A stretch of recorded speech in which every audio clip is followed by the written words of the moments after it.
Hey guys, welcome back to the channel. In today's video, I'm going to show you how to link your GCash account to Google Wallet. So let's dive in. First, you want to make sure the GCash app is updated, your account is fully verified, and you're 18 years old or above. This feature is only rolling out gradually, and so it might not be available for you, but you can always check this on your app. Now to start, you want to open your GCash app and tap on Profile.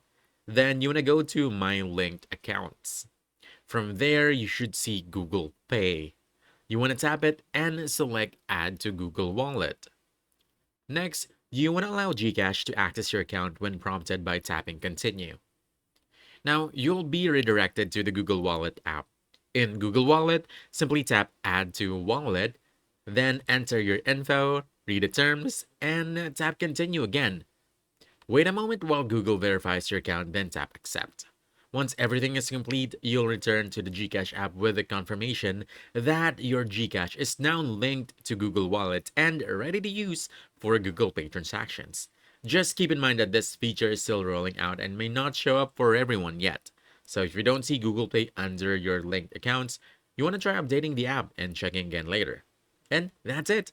You've now linked GCash to Google Wallet so you can pay using Google Pay wherever it's accepted. So if you found this helpful, don't forget to hit that like button, subscribe for more quick guides, and I'll see you in the next one. Thanks.